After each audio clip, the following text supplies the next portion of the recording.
Bienvenue dans Réflexions sauvages. Ici, c'est l'endroit où on se lâche. On parle de ce qui nous fait vibrer et surtout, on dit les choses comme elles sont. Je suis Andy et ensemble, on va explorer la vie sans filtre, les relations, le self-love et toutes ces petites réflexions qui nous rendent plus fortes. Installe-toi confortablement, prends un café, un thé ou un verre de vin et prépare-toi à des discussions 100% vraies, pleines de rire et de réflexion. Allez, c'est parti. Réflexion sauvage, let's go.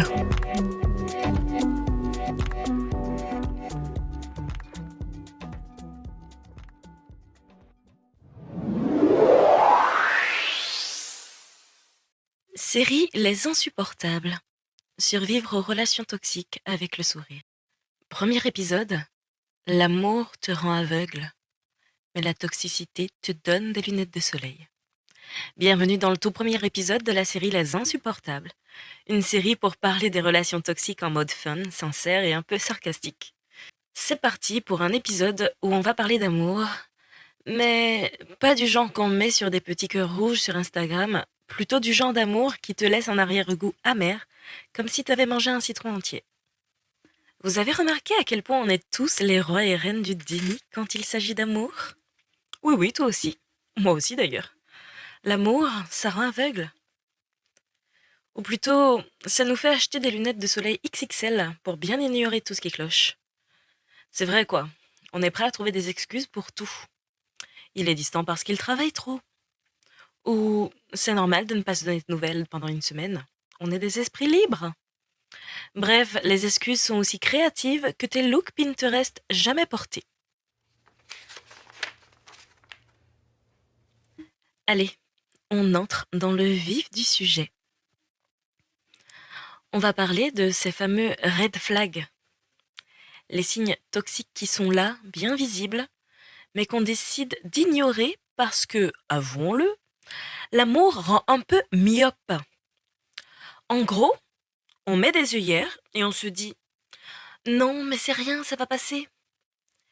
Et là, ma chérie, c'est comme si tu étais dans ta salle de bain, en train de maquiller un énorme bouton rouge, en pensant que personne ne va le remarquer. Spoiler, on le voit tous. Numéro 1, il ou elle déteste ton chien, ou ton chat, ou ton cactus adoré. Alors celui-là, c'est un classique. Si tu aimes les animaux, tu comprends bien.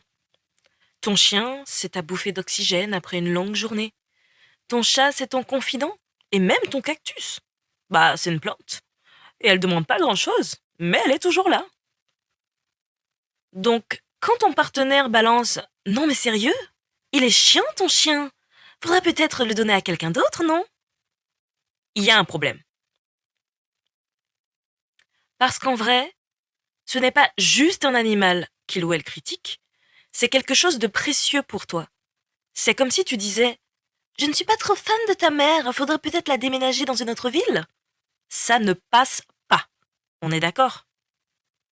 Et pourtant, combien d'entre nous ont déjà haussé les épaules avec ce fameux « bof, c'est pas grave, ça va s'arranger », alors qu'en fait, ce qui est précieux pour toi devrait être précieux pour ton partenaire aussi.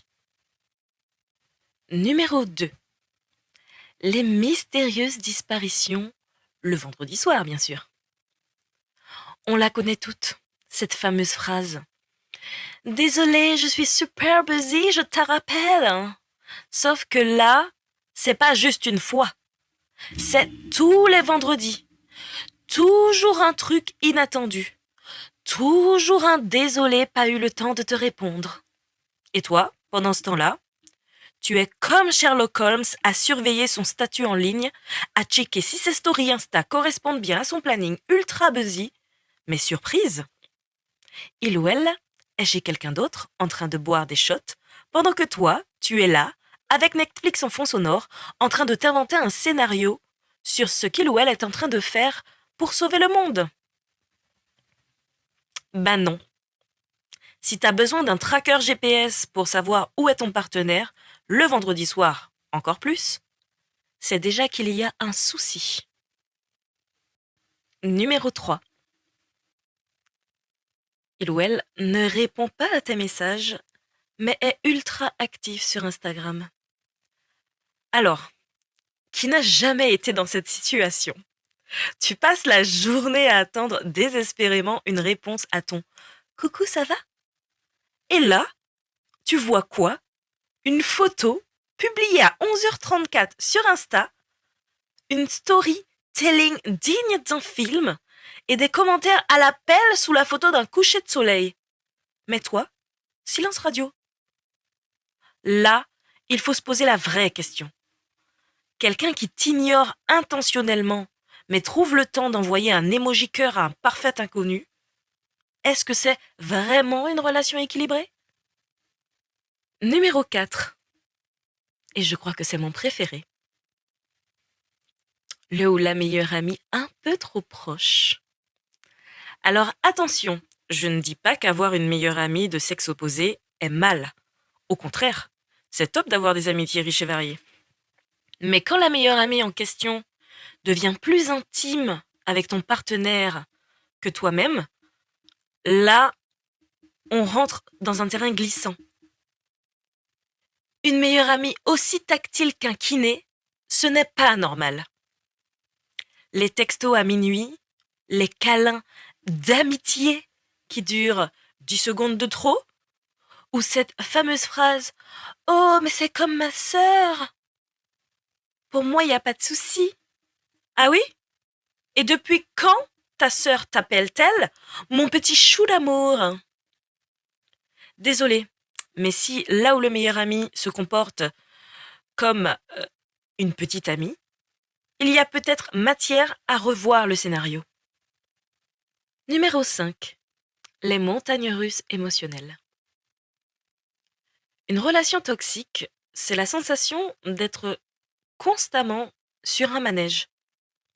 Tu sais, comme quand tu vas au parc d'attractions et que tu passes ton temps sur des montagnes russes.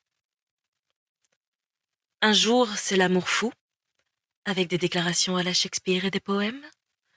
Et le lendemain, c'est silence radio, suivi d'un soupir dramatique. Je crois que j'ai besoin de faire une pause.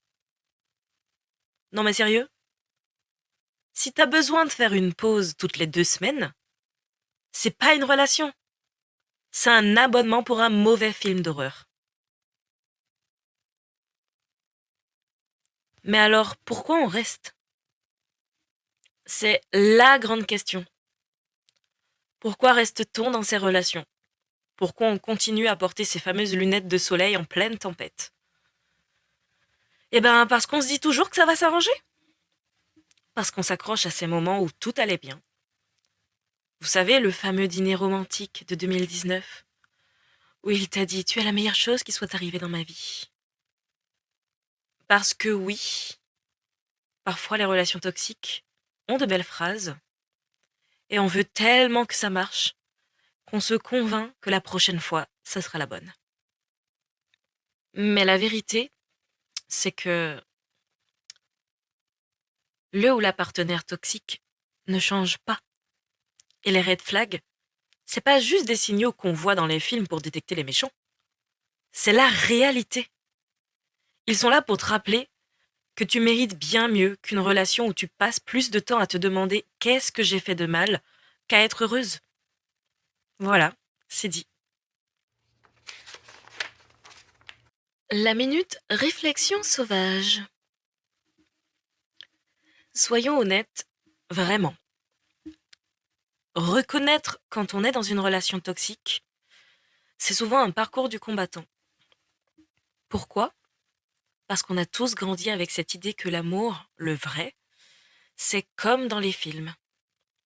Vous savez, cette histoire de deux personnes qui se battent envers et contre tout, qui passent par 1000 épreuves, mais qui finissent toujours par s'embrasser sous la pluie, comme si les problèmes s'envolaient miraculeusement une fois que le générique défile. Malheureusement, dans la vraie vie, l'amour, ça ne devrait jamais être une question de survie. C'est pas je t'aime donc je vais souffrir pour toi. Ou si c'est difficile, c'est que c'est fort entre nous. Non. L'amour, ça devrait être simple. Simple comme un dimanche matin où tu te réveilles, cheveux en vrac, pyjama pilou-pilou, et que tu te sens bien, sans avoir à te poser 1000 questions. Où tu en es, où il ou elle est, et où vous allez. L'amour, ça doit te donner de la légèreté, te faire sourire pour rien, et surtout, ça doit être une énergie ultra positive.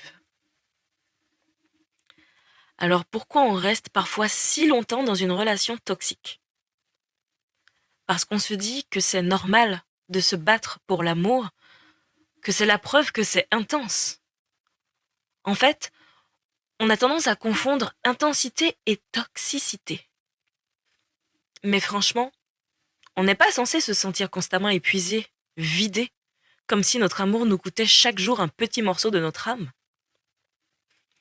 Il y a cette image que j'aime bien qui dit que l'amour, c'est comme une plante. Si tu arroses une plante avec de l'eau pure, elle grandit, elle s'épanouit, elle fleurit. Mais si tu l'arroses avec de l'eau polluée, elle survit. Elle essaie de tenir, mais elle va finir par flétrir. Une relation toxique, c'est exactement pareil. C'est comme si on essayait de faire pousser une fleur dans le désert. On y met tout notre amour, tout notre espoir, mais il n'y a jamais assez de pluie pour que ça pousse vraiment. On attend la pluie, on espère la pluie, mais malheureusement elle ne vient jamais. Alors oui, parfois ça fait peur de se dire c'est peut-être pas la bonne personne, parce qu'on a envie d'y croire, parce que l'idée de lâcher prise, de renoncer à ce qu'on a construit, c'est ultra flippant. Mais il faut se poser la question, à quoi ça sert de construire une maison si les fondations sont fragiles et que chaque tempête menace de la faire s'effondrer? L'amour, c'est pas censé être une montagne russe émotionnelle où tu te sens bien un jour et au fond du gouffre le lendemain. Ce n'est pas être constamment en train de douter de soi, de ses choix, de sa valeur. Parce que l'amour, le vrai, c'est se sentir aimé pour ce qu'on est dans notre entièreté.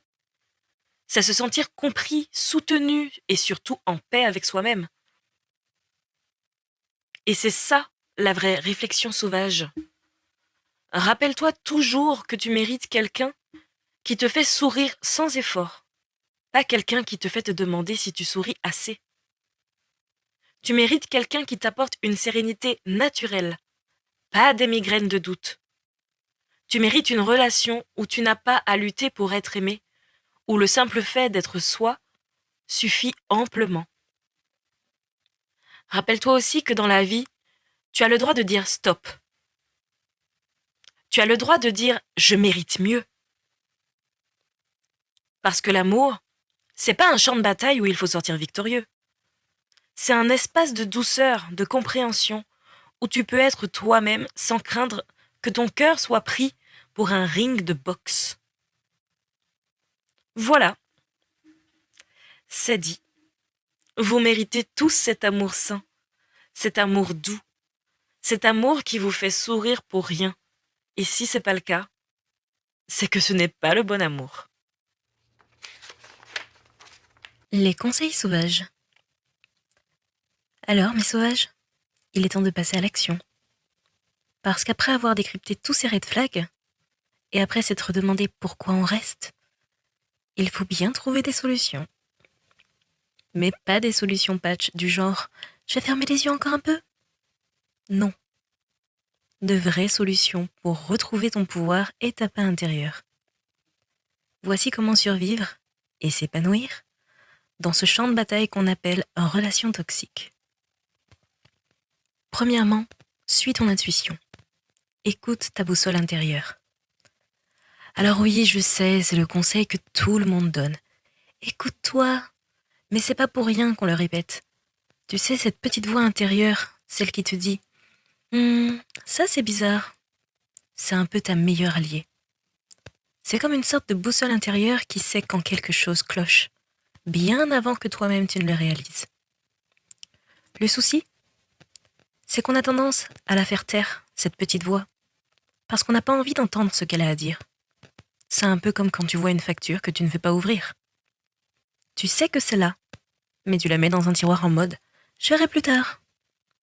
Sauf que surprise, ça reviendra toujours. Alors la prochaine fois que tu as un mauvais pressentiment, ou que tu ressens une gêne en présence de ton partenaire, pose-toi et demande-toi vraiment pourquoi. Ne t'auto-censure pas et surtout, n'essaie pas de rationaliser ce que tu ressens. Parce que tu sais quoi, ta boussole intérieure, c'est mieux que ton cerveau ce qui est bon pour toi. Deuxièmement, les amis aveugles ne t'aident pas. Choisis bien à qui tu parles. On a tous ces amis qu'on adore et à qui on adore se confier. Mais attention, tout le monde n'est pas toujours prêt à t'écouter avec sincérité et à te dire la vérité, surtout quand il s'agit de ta relation. Il y a toujours cet ami qui va te dire « Non mais tu te fais des idées » ou encore pire « Mais il t'aime tellement ». Ah, l'amour aveugle, apparemment contagieux. Fais bien la différence entre les amis qui te soutiennent et ceux qui ne veulent pas voir ta relation en péril, parce qu'ils ne veulent pas de changement ou simplement parce qu'ils ne savent pas quoi dire. Entoure-toi de personnes qui veulent ton bonheur avant tout, même si ça signifie te secouer un peu. Parfois, t'as juste besoin d'une bonne pote pour te dire « Ma chérie, je te dis ça parce que je t'aime, mais il te traite très mal. » Ça pique sur le coup, mais crois-moi, ça fait du bien d'avoir quelqu'un de sincère à ses côtés. Troisièmement, prends des notes, mentalement ou sur papier. Deviens ta propre Sherlock Holmes. Si tu veux un conseil un peu plus pratique, le voilà. Note les comportements qui te blessent. Oui, je sais, ça fait très journal intime 2.0. Mais c'est tellement puissant. Parce que souvent, avec le temps, on a tendance à oublier. On oublie ces remarques qui nous ont fait pleurer, ces absences qui nous ont laissés perplexes, ou toutes ces fois où on s'est senti humilié devant les autres. Alors prends ton téléphone, ton carnet, ou même ton ordinateur, et commence à tout noter. Pas besoin d'un roman, juste une petite phrase pour te souvenir de ce qui s'est passé. Et un jour où tu doutes, où tu te dis « mais non, ça va mieux », tu relis tes notes. Parce que la réalité, c'est que quand on est amoureux, on a tendance à enjoliver les choses et à oublier les moments de souffrance. Ces petites notes, c'est comme un rappel de ce que tu as vécu et surtout de ce que tu ne veux plus vivre. Quatrièmement, écoute autre chose que des love songs tristes. Je sais, ça m'est arrivé à moi aussi. On va être franc, se plonger dans une playlist de chansons tristes, c'est ultra addictif. C'est confortable, c'est dramatique, et ça te donne l'impression que tu es dans le clip le plus émotionnel de tous les temps. Mais franchement, écouter Adele pleurer sur ses ex, ou The Weeknd parler de ses nuits noires, c'est pas vraiment ce qui va t'aider à voir clair dans ta relation. Non, ce dont tu as besoin, c'est une playlist empowering, des chansons qui te rappellent ta force, ta valeur, et que tu mérites d'être aimé de la bonne façon. Tu sais, des trucs comme Beyoncé qui dit que tu es flawless, ou Lizzo qui te rappelle que tu es ta propre meilleure amie. Parce que oui, c'est bien de pleurer, c'est bien de ressentir ses émotions, mais après les larmes, il faut savoir se relever, mettre une bonne chanson qui donne envie de danser et se dire « je vaux mieux que ça ». Un dernier petit conseil bonus. Surtout, prends le temps de te poser une vraie question. Qu'est-ce que tu veux pour toi ? Pas pour vous, pas pour lui ou elle, mais pour toi. Quel genre de relation tu veux vivre ? Quel genre d'amour tu veux ressentir ? Et si la réponse à ces questions ne correspond pas du tout à ce que tu vis actuellement, aïe aïe aïe, c'est peut-être le signe qu'il est temps de changer de chemin. Mes sauvages, soyez à l'écoute de vous-même. Entourez-vous de gens qui vous aiment vraiment. Et surtout, n'oubliez jamais que votre bien-être est la chose la plus précieuse au monde.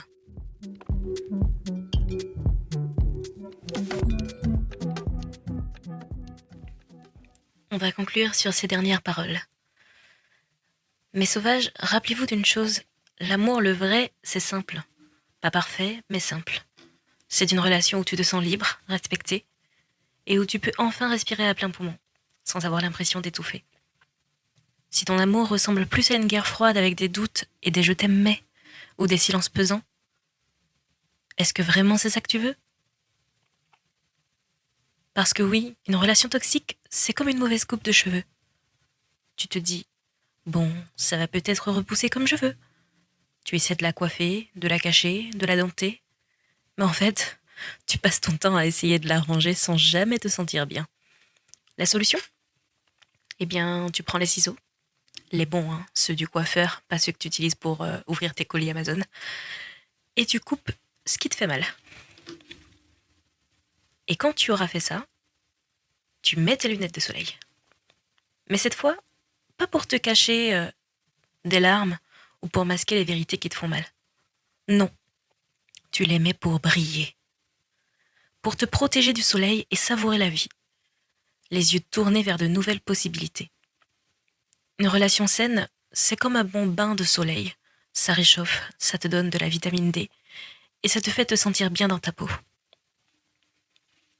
Alors mes petits sauvages, rappelez-vous que l'amour ne doit pas être une prison, mais un espace de liberté et de joie. Soyez courageux pour vous dire que vous méritez mieux. Soyez assez sauvage pour couper les liens qui vous tirent vers le bas. Et surtout, soyez assez fou pour croire que le meilleur est à venir. C'est ce que j'ai fait. Je vous laisse là-dessus et prenez soin de vous.